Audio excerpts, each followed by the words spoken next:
नमस्कार दोस्तों, आर्यावर्त में आप सभी का स्वागत है।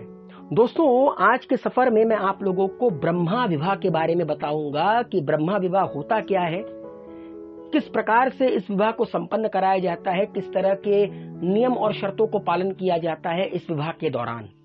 दोस्तों, मनुस्मृति में कहा गया है कि हिंदू धर्म में कुल 8 प्रकार के विवाह होते हैं, जिनमें से सबसे सर्वोच्च विवाह ब्रह्मा विवाह को माना जाता है।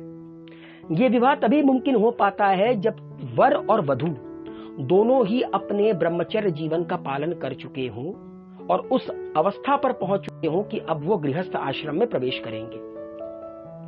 इनमें भी एक शर्त और है कि जो वर हो उसने अपने ब्रह्मचर्य जीवन का पालन गुरुकुल में रहकर किया हो, मतलब उसने शिक्षा और दीक्षा गुरुकुल में रहकर प्राप्त की हो, तभी जाकर वो ब्रह्मा विवाह के काबिल हो सकता है।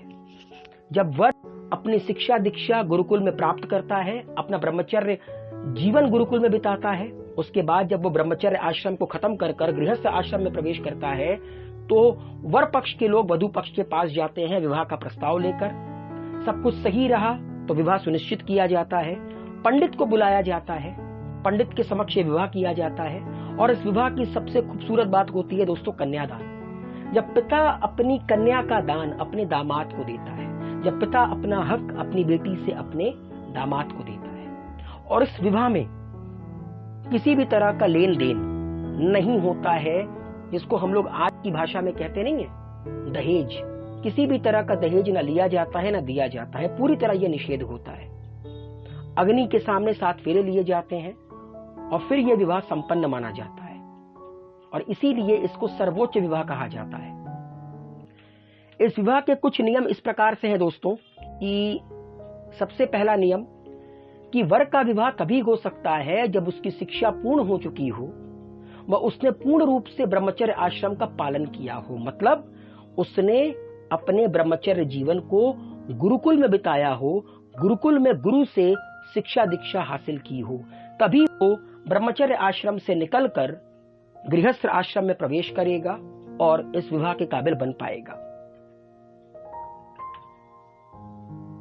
कन्या के लिए नियम यह है कि कन्या का भी ब्रह्मचर्य आश्रम से गृहस्थ आश्रम में प्रवेश कर जाना चाहिए, अर्थात वह विवाह करने की उचित आयु में प्रवेश कर जानी चाहिए। मतलब जो कन्या है जिसका विवाह होने वाला है, वो भी अपना ब्रह्मचर्य जीवन जी चुकी हो और अब वो उस अवस्था में, उस आयु में प्रवेश कर चुकी हो जहां पर वो गृहस्थ जीवन के भार को उठाने के लिए तैयार हो।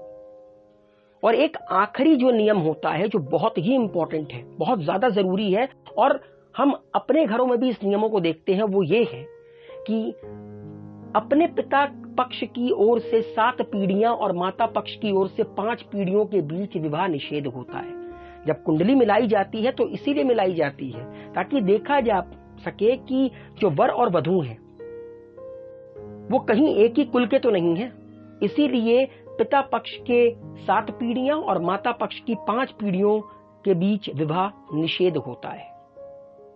इसीलिए इस विवाह को सबसे सर्वोच्च विवाह माना गया है मनुस्मृति में। उम्मीद है आज का सफर और ये छोटी सी जानकारी आप लोगों को अच्छी लगी होगी। अपना प्यार बनाए रखिए, वीडियो को शेयर कीजिए, जानकारी हिंदू धर्म की औरों तक पहुंचाइए, इसकी खूबसूरती औरों तक पहुंचाइए।